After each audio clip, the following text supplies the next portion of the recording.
손이 떨리며 창밖을 바라본다. 쉰 목소리로 아직도 그 밤을 기억하고 있어요.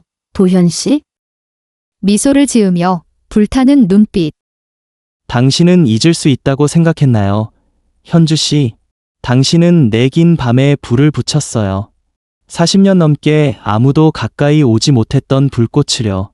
쓴 웃음, 커피잔을 만지자. 불. 그 밤에 내 모든 원칙이 다 타버린 것 같아요. 난 욕망을 아는 여자, 한 번의 스침에도 흔들리는 여자가 되어버렸죠. 몸을 기울이며 속삭이듯 밤이 지나고 거울 속에 당신을 본 적 있나요? 그때 당신의 눈빛, 나를 미치게 했어요. 내 손길에 머리가 엉켜버린 당신, 그 모습이 너무 아름다웠어요. 고개를 들어 살짝 미소, 파도치는 눈빛. 요즘도 목덜미를 스치기만 해도 도현 씨 입술이 생각나요? 제 이름을 부르던 그 목소리, 귓가에 맴돌아요. 예전엔 침실의 그림자였지만 도현 씨 덕분에 그림자도 불꽃이 될 수 있다는 걸 알게 됐어요. 더 가까이 쉰 목소리. 솔직히 말해요, 현주 씨. 그 밤을 꿈에서라도 다시 경험해보고 싶지 않았나요? 손끝이 금기를 넘던 그 밤을 기억하지 않나요? 몸을 떨며 속삭임. 가끔 남편이 옆에서 자고 있을 때 몰래 손끝을 내 몸에 가져다 대요. 마치 도현 씨가 쓰다듬던 것처럼요. 머릿속으로 도현 씨 이름을 부르고 너무 부끄럽죠? 반짝이는 눈, 갈망. 부끄러운 게 아니에요. 욕망하는 여자가 가장 아름답죠. 그날 밤 현주 씨는 마치 순한 양이 사자 가죽을 뒤집어 쓴 것 같았어요. 내 소나기에서 울부짖고 나를 삼켜버리는 폭풍 같았죠. 한숨, 녹아내리는 목소리. 내가 그렇게 소리칠 줄 몰랐어요. 누구와도 그런 적 없었는데. 도현 씨가 저를 침대에 밀치고 손목을 잡고 내가 너를 벼랑 끝까지 데려갈게 라고 속삭일 때 정말 두려움도 없었어요. 그저 떨어지고 싶었어요. 현주의 손을 잡으며 몽환적인 눈빛. 만약 다시 돌아간다면 더 대담해질 수 있나요? 내게 내 모든 문을 열어줄 수 있나요? 현주 씨. 한참 침묵, 떨리는 목소리. 난 문을 여는 것만으로 부족할 거예요. 모두 박살내버리고 싶어요.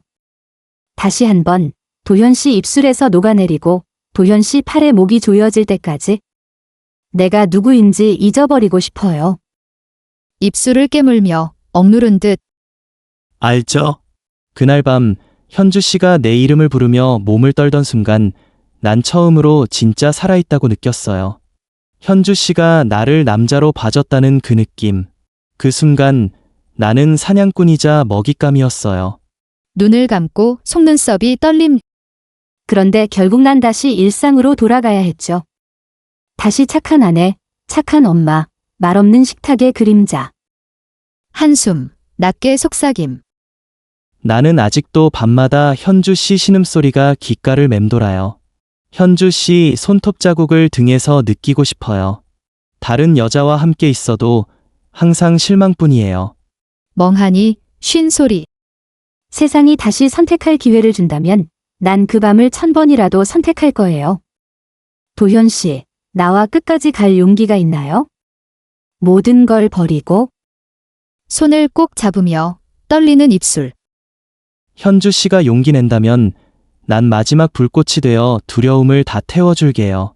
당신을 천국 끝까지 데려가서 폭발하도록 만들어줄게요. 눈을 떠서 그를 똑바로 바라보며 하지만 불꽃이 꺼지고 나면 남는 건 쟤뿐이겠죠. 그걸 받아들일 수 있나요, 도현 씨? 아픈 듯 그러나 만족스러운 미소. 쟤도 부활의 시작이죠.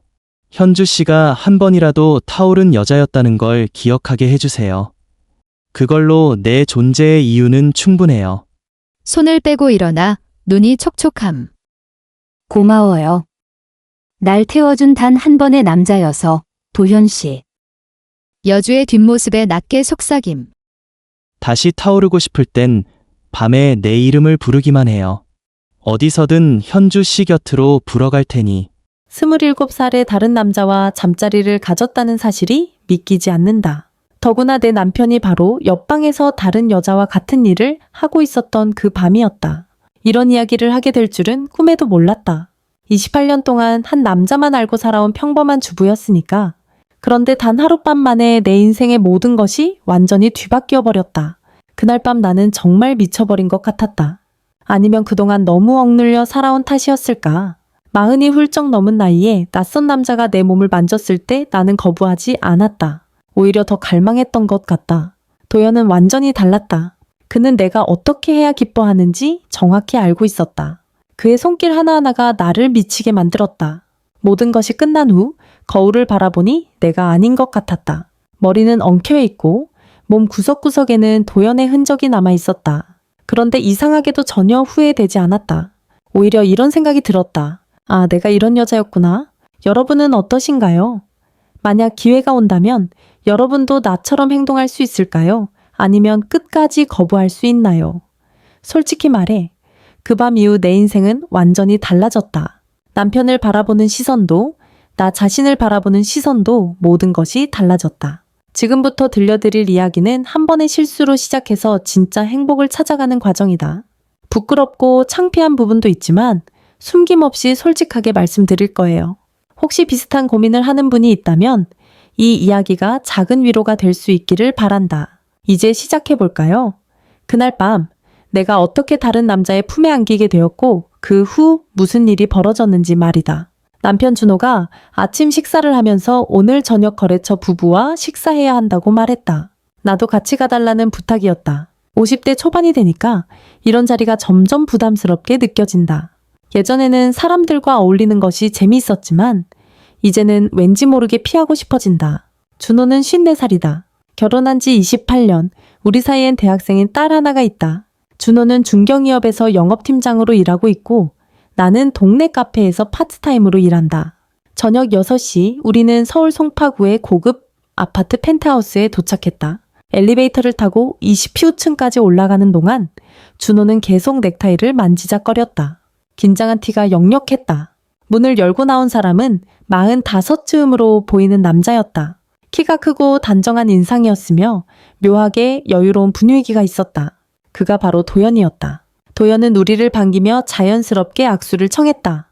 그의 손은 따뜻했고 악수할 때 살짝 지은 미소가 내 마음에 남았다. 거실로 들어서니 도연의 아내 지수도 방이었다.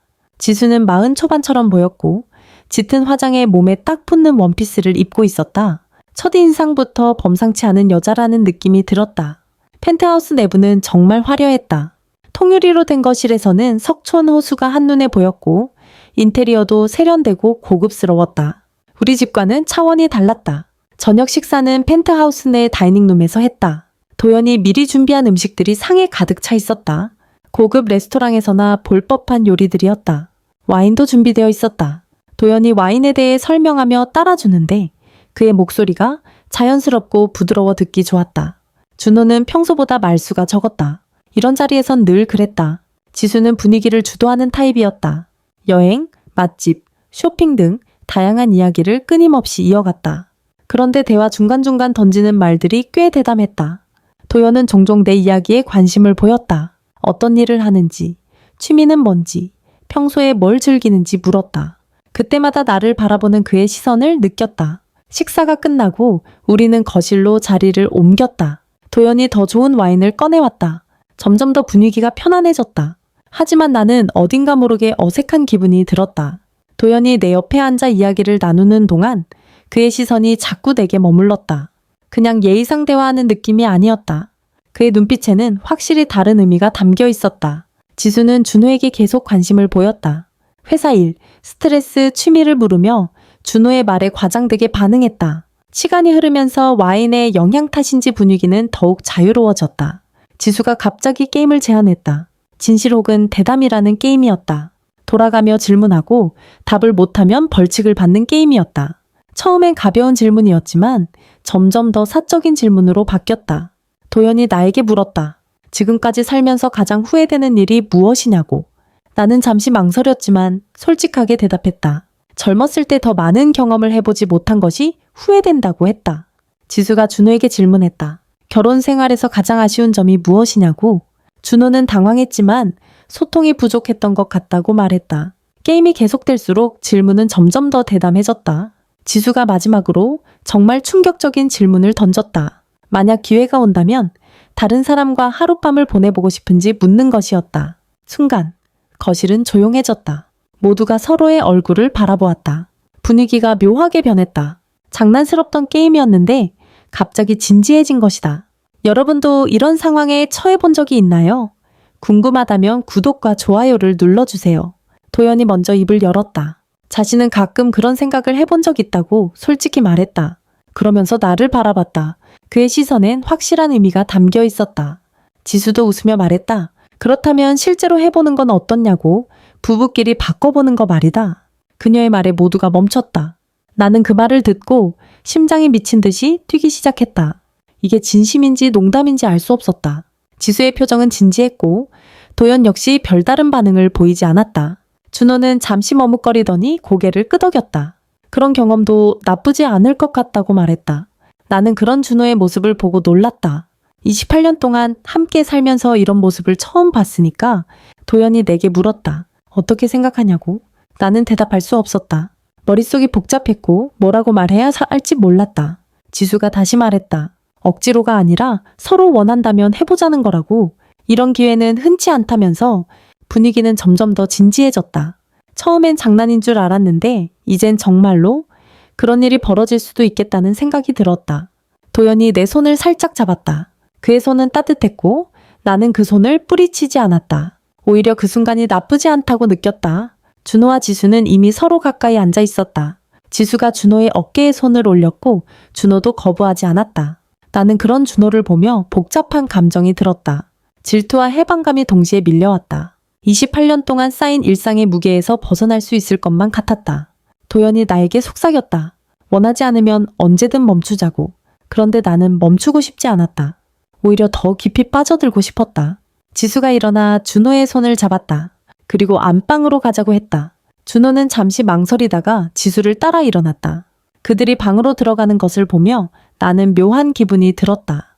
남편이 다른 여자와 방으로 들어가는 모습을 처음 보는 순간이었다. 도연이 나에게 다가와 조용히 말했다. 정말 괜찮냐고.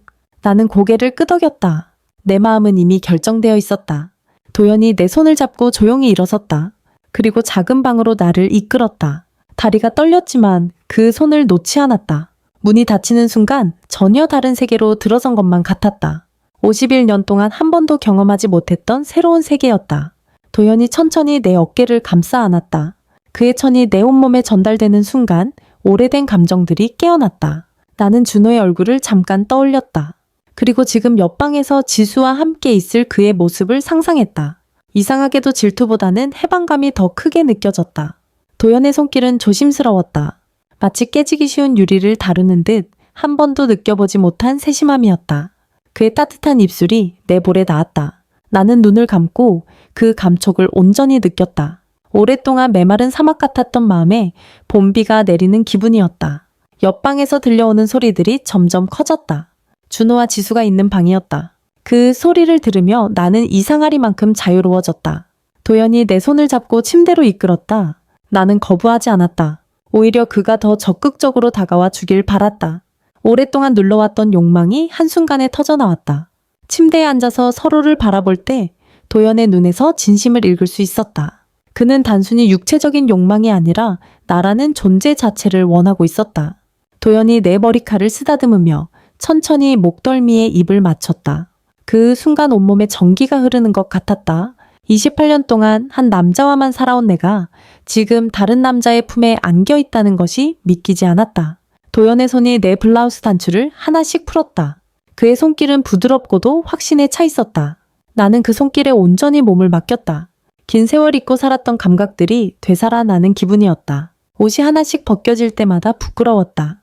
51년의 시간이 내 몸에 남긴 흔적들이 고스란히 드러났다. 그런데 도연은 천천히 그리고 정성스럽게 나를 바라보며 속삭였다. 정말 아름다워요. 도연의 상체가 드러났을 때 민호와는 전혀 달랐다. 꾸준히 운동을 해온 듯 탄탄한 몸매였다. 그가 나를 끌어안았을 때 그의 근육과 천이 나를 완전히 감쌌다. 도연은 서두르지 않았다. 마치 내 모든 부분을 천천히 기억하려는 듯 정성껏 애무했다. 그의 입술이 내 목에서 시작해 가슴을 지나 배까지 내려갈 때 나는 참을 수 없는 간절함을 느꼈다. 도연은 내가 원하는 것을 정확히 알고 있는 듯 했다. 그의 손이 내 허벅지 사이로 다가가 천천히 가장 민감한 곳을 만졌을 때 나는 본능적으로 신음을 터뜨렸다. 도연이 내 위로 올라왔을 때 우리의 눈이 마주쳤다.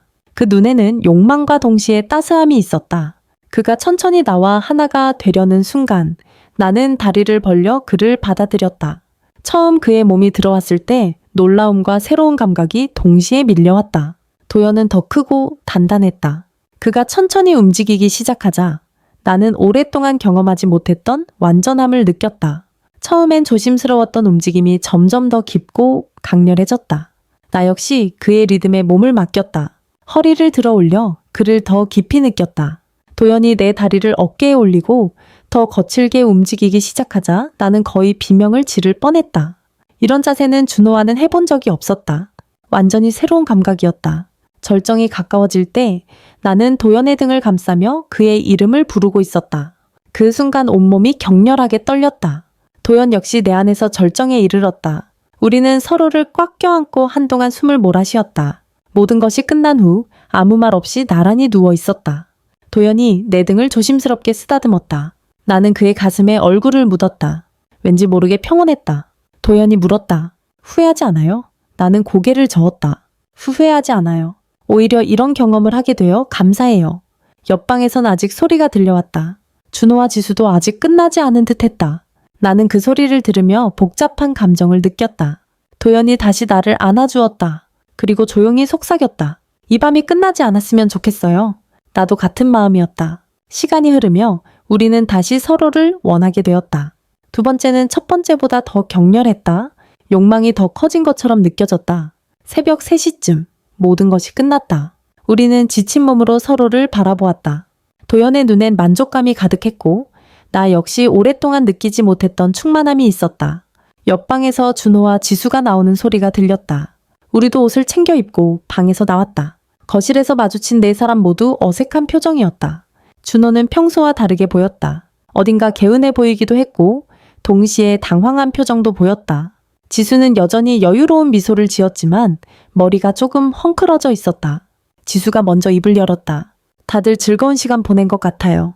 이런 기회가 또 있으면 좋겠네요.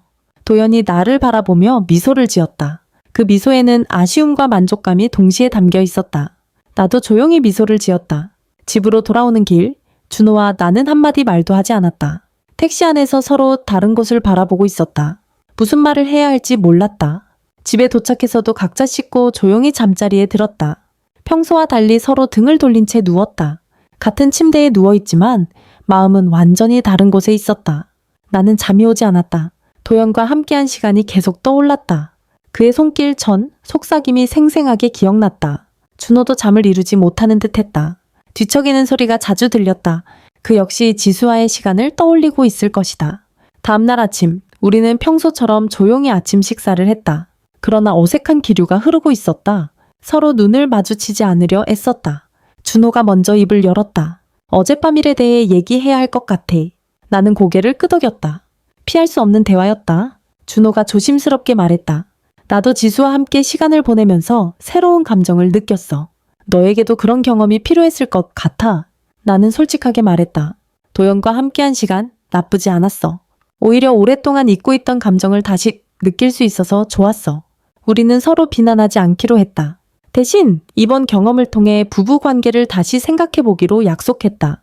우리 부부에게는 새로운 자극이 필요했던 것 같다.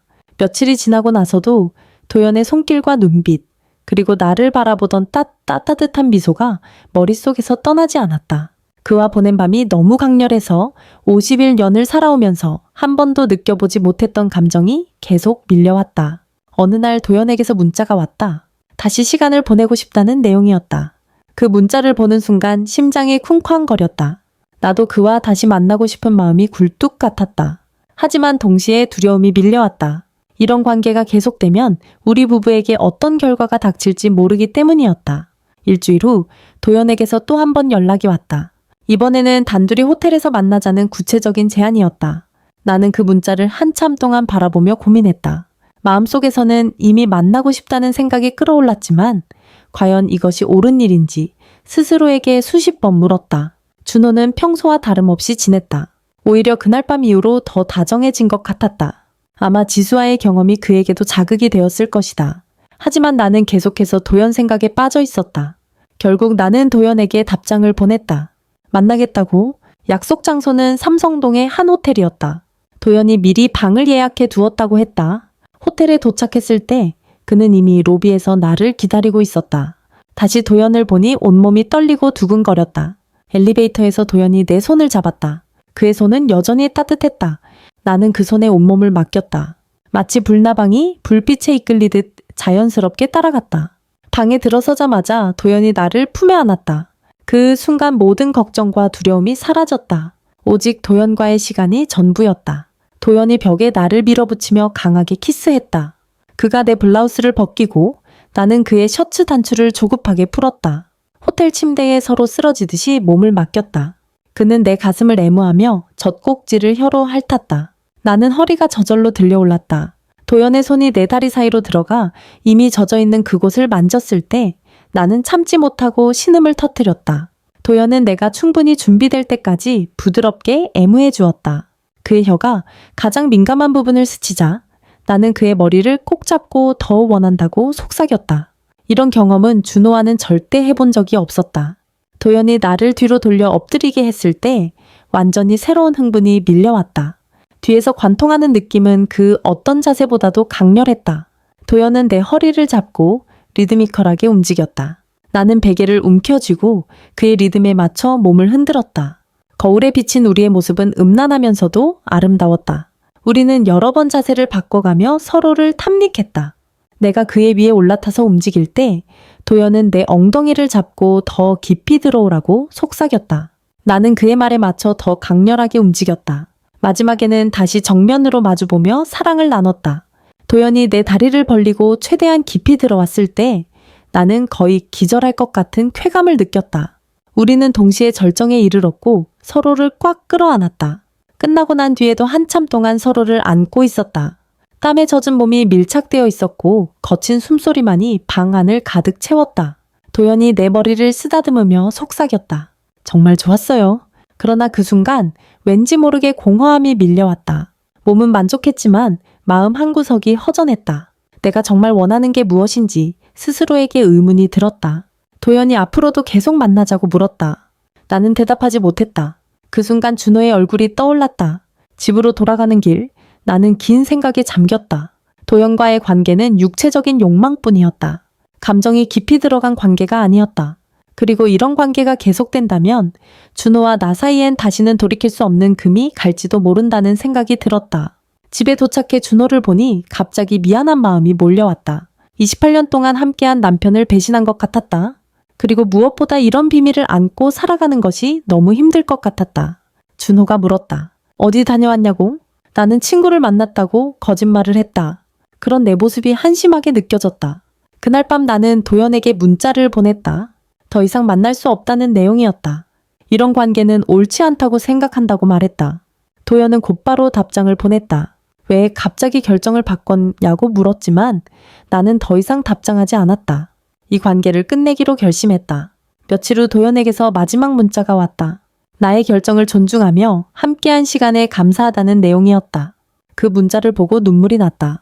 도연과의 관계는 끝났지만 그 시간들은 내게 특별한 추억으로 남을 것 같았다. 시간이 흘러 우리는 점차 예전 모습으로 돌아갔다. 하지만 뭔가 달라진 게 분명했다. 서로를 대하는 태도가 조금은 달라졌고 무엇보다 나 자신이 많이 변해 있었다. 준호는 어느 날 저녁 조용히 말했다. 그 일 이후로 당신이 더 소중해졌어. 다른 사람과의 경험을 통해 우리 사이의 소중함을 깨달았어. 나 역시 고개를 끄덕였다. 도연과의 경험을 통해 나는 준호의 소중함을 다시 한번 깊이 깨달았다. 오랜 세월 곁에 있는 사람의 가치를 새삼 알게 된 것이다. 그 후로 우리는 서로에게 더 솔직해졌다. 감정도 속마음도 숨기지 않고 나누게 되었다.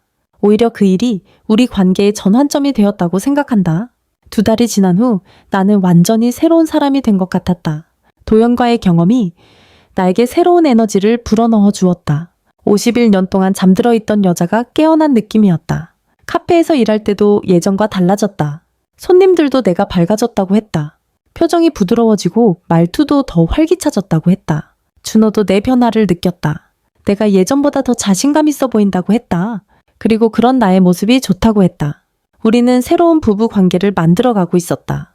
예전처럼 단조로운 일상이 아니라 서로에게 관심을 갖고 배려하는 사이로 발전했다. 준호가 어느 날 조심스럽게 말했다. 우리 둘이서 여행 한번 가볼까? 결혼한 지 28년 만에 처음으로 하는 부부 여행이잖아. 제주도로 2박 3일 여행을 떠났다. 오랜만에 둘만의 시간을 보내니 정말 새로운 기분이었다. 신혼부부로 돌아간 것만 같았다. 여행지에서 준호는 나에게 조심스럽게 고백했다. 그 일이 있은 후로 내가 당신을 더 잘 이해하게 된 것 같아. 앞으로는 서로에게 더 신경 쓰면서 살아가자. 나 역시 솔직하게 마음을 전했다. 그날 이후 우리 관계의 문제점을 깨달았어. 가장 큰 문제는 서로에 대한 무관심이었던 것 같아. 여행을 마치고 돌아온 후 우리는 새로운 약속을 세웠다. 일주일에 한 번은 꼭 둘만의 시간을 보내기로 했다. 그리고 서로의 감정을 솔직하게 표현하기로 약속했다. 도연에게서 가끔 안부 문자가 왔다. 나는 더 이상 답장하지 않았다. 그 관계는 이미 내 마음속에서 끝난 일이었다. 하지만 도연과의 기억은 내 안에 오래도록 남아 있었다. 그 경험이 나를 변화시켰고 새로운 나를 발견하게 해주었으니까. 어느 날 도연이 카페로 직접 찾아왔다. 머리를 자르러 왔다며 자연스럽게 인사를 건넸다. 하지만 진짜 목적은 나를 다시 만나기 위함이라는 것을 나는 알 수 있었다. 도연은 조용히 말했다. 잊을 수가 없어요. 우리 다시 한번 만날 수 없을까요? 나는 단호하게 고개를 저었다. 그때 그 경험은 내 인생에서 아주 소중한 추억이었어요. 하지만 지금은 내 길을 가고 싶어요. 더 이상 이런 관계는 이어가고 싶지 않아요. 도연은 아쉬워했지만 내 결정을 받아들였다. 그리고 행복하게 살라는 인사를 남기고 돌아갔다. 그 후로 도연과는 완전히 연락이 끊겼다. 가끔 그가 생각나기도 하지만 그것은 이제 추억일 뿐이었다. 나는 현재에 집중하며 준호와 새로운 인생을 살아가고 있다. 1년이 지난 후 나는 그날 밤을 다시 떠올려 보았다. 도연과의 경험이 내게 어떤 의미였는지 시간이 흐르면서 더 명확하게 알 수 있었다. 그 일은 단순한 불륜이 아니었다. 오히려 내 인생의 전환점이었고 51년 동안 잠들어 있던 나를 깨운 사건이었다. 준호와 나는 이제 완전히 다른 부부가 되었다. 서로를 이해하고 존중하는 관계로 발전했다. 그 일이 있기 전보다 훨씬 가까워졌다. 우리는 속마음을 숨기지 않고 솔직하게 표현하게 되었다. 그래서 오해도 줄어들고 갈등도 자연스럽게 줄어들었다. 준호 역시 변했다. 예전보다 더 다정해졌고 나에게 관심을 많이 보였다. 아마 지수와의 경험이 준호에게도 큰 자극이 되었을 것이다. 우리는 새로운 취미도 함께 시작했다. 등산을 하며 자연 속에서 함께 시간을 보내다 보니 마음이 편안해졌다. 가끔 그날 밤의 일이 꿈 같기도 했다. 정말 그런 일이 있었나 싶을 정도로 비현실적으로 느껴졌다. 하지만 분명한 것은 그 경험이 나를 변화시켰다는 사실이었다. 도연과의 관계는 육체적인 자극에 불과했다. 진정한 사랑이나 감정은 아니었다. 단지 새로운 자극과 경험이었다. 반면 준호와의 관계는 진정한 사랑이었다. 오랜 세월 쌓인 정과 사랑, 함께한 시간의 무게가 진짜 소중한 것이란 걸 깨달았다. 지금의 나는 그 경험을 후회하지 않는다. 오히려 감사하게 생각한다. 만약 그 일이 없었다면 우리 부부가 이렇게 변하지 못했을 것이다. 어느 날 저녁 준호가 말했다. 나와 결혼한 게 내 인생 최고의 선택이었어. 앞으로도 계속 당신과 함께하고 싶어. 나도 준호에게 고백했다. 28년 동안 함께한 시간이 내 인생에서 가장 소중해. 앞으로도 당신 곁에 있고 싶어. 우리 딸도 우리 변화에 대해 말했다. 부모가 예전보다 훨씬 다정해진 것 같다고 그 모습이 보기 좋다고 했다. 대학생이지만 우리 변화에 민감하게 반응했다. 이제는 확신한다. 그날 밤의 경험이 내 인생에 꼭 필요했던 일임을, 그것이 나를 더 성숙한 여자로 만들어 주었다. 가끔 도연이 생각나기도 한다. 그와 함께한 시간과 감정이 말이다. 하지만 이제 그것은 과거일 뿐이다. 나는 현재에 집중하고 준호와 함께 행복하게 살아간다. 우리 부부는 이제 서로의 소중함을 정말 잘 안다. 앞으로도 그 소중함을 꼭 지켜나갈 것이다. 그것이 진정한 사랑이라고 믿는다. 이 이야기를 들려드리는 것도 특별한 이유가 있다. 혹시 나와 비슷한 상황에 있는 사람이 있다면 조금이나마 위로와 용기가 되었으면 하는 마음에서다. 50대가 되면서 많은 것이 변한다. 몸도, 마음도, 그리고 부부관계도 달라진다. 이 시기에 혼란을 겪는 사람이 많다. 나처럼 다른 사람에게 끌리는 마음을 느낄 수도 있다. 그것이 잘못된 것은 아니다. 인간으로서 자연스러운 감정이기 때문이다.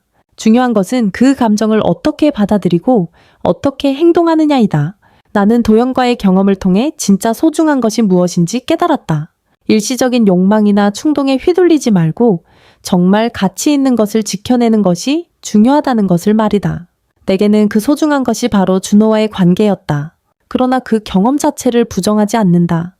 오히려 그 시간이 나를 더 성숙한 사람으로 만들어 주었으니까 때로는 실수나 일탈이 인생에 꼭 필요한 터닝포인트가 되기도 한다. 준호와 나는 이제 진정한 부부가 되었다. 서로를 이해하고 존중하는 관계로 발전했다. 예전보다 훨씬 더 가까워졌다. 앞으로도 우리는 함께 할 것이다. 남은 인생을 서로에게 의지하며 살아갈 것이다. 그것이 진정한 사랑이라고 믿는다. 가끔 젊은 부부들을 보면 부럽기도 하다. 하지만 우리에게는 그들이 가지지 못한 깊은 정과 이해가 있다. 그것이 더 소중한 것임을 이제는 안다. 도연과의 그 밤은 이제 아름다운 추억이자 동시에 내 인생의 교훈이 된 경험이다. 나는 그 경험을 통해 더 현명해졌고 가끔 그때의 짜릿함이 그리울 때도 있다. 하지만 진정한 행복은 항상 준호 곁에 있을 때 느껴진다. 혹시 이 이야기를 듣고 계신 분들 중에 나와 비슷한 경험을 하신 분이 있다면 너무 자책하지 말기를 바란다. 그리고 정말 소중한 것이 무엇인지, 인생에서 가장 중요한 것이 무엇인지 생각해 보시길 바란다. 인생은 한 번뿐이다. 후회 없이 살아야 하지만 정말로 소중한 것을 잃지 않도록 늘 조심해야 한다. 그날 밤 나도 모르게 웃음이 나왔던 것은 새로운 나를 발견한 기쁨 때문이었다. 하지만 진정한 웃음은 결국 준호와 함께 있을 때 자연스럽게 흘러나왔다. 51년을 살아오면서 가장 소중한 깨달음을 얻었다. 진정한 사랑이 무엇인지, 그리고 진정한 행복이 무엇인지 이제는 분명하게 알게 되었다. 지금 나는 확신을 갖고 말할 수 있다. 내 인생에서 가장 소중한 사람은 바로 준호다. 그리고 앞으로도 그럴 것이다. 여러분도 자신만의 진짜 소중한 것을 꼭 찾으시길 바란다. 그리고 그것을 끝까지 지켜내시길 바란다. 그것이 진정한 행복의 비결이라고 믿는다. 이 이야기가 누군가에게 작은 위로나 깨달음이 되었으면 한다. 다시 새로운 이야기로 인사드릴 날을 기대하며 지금까지 긴 이야기를 들어주셔서 진심으로 감사드린다. 내 삶에 큰 변화를 가져다 준 그날 밤을 떠올릴 때마다 나는 더 이상 두렵지 않다. 인생에는 누구에게나 예상치 못한 순간이 찾아온다. 그것이 때론 후회로 남기도 하지만 어떤 경험이든 반드시 그만한 이유와 의미가 있다고 믿는다. 나는 이제 더 이상 과거에 얽매이지 않고 현재의 행복을 소중히 여길 줄 알게 되었다. 매일 아침 준호와 나란히 커피를 마시며 대화를 나누는 평범한 순간에도 작은 기쁨을 느낀다. 때로는 과거의 아픈 기억이 떠오르기도 하지만 그 또한 나의 일부이며 나를 더 단단하게 만들어준 소중한 경험임을 부정하지 않는다. 준호는 여전히 나를 사랑스럽게 바라봐준다. 가끔 농담을 하며 웃음을 주고 힘들 때는 조용히 내 곁을 지켜준다.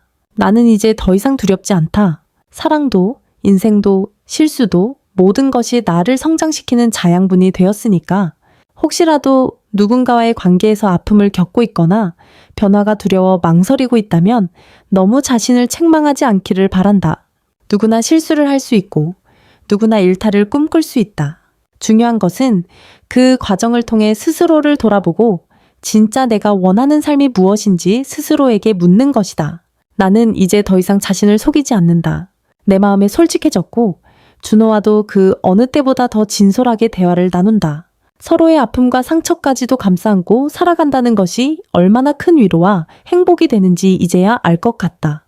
우리 딸도 우리가 예전보다 더 다정해진 것을 알아채고 그런 부모의 모습이 좋다고 말해준다. 그럴 때마다 나는 뿌듯함과 함께 깊은 책임감을 느낀다. 앞으로 남은 인생, 나는 더 이상 후회 없이 사랑하며 살아갈 것이다. 준호와 함께하는 소소한 일상, 그리고 때때로 찾아오는 설렘과 두근거림, 모든 것을 소중히 간직할 것이다.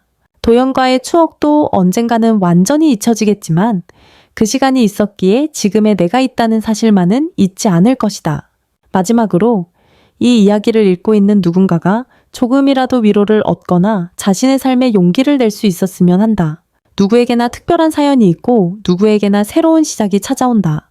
그때마다 두려움보다는 용기와 설렘으로 맞이하길 진심으로 응원한다. 사랑하는 사람과 함께하는 시간, 그 무엇과도 바꿀 수 없는 진짜 행복임을 꼭 기억해 달라. 다시 한번 이 긴 이야기를 함께 해주셔서 감사하다. 여러분의 인생에도 늘 행복과 사랑이 가득하기를 진심으로 바란다.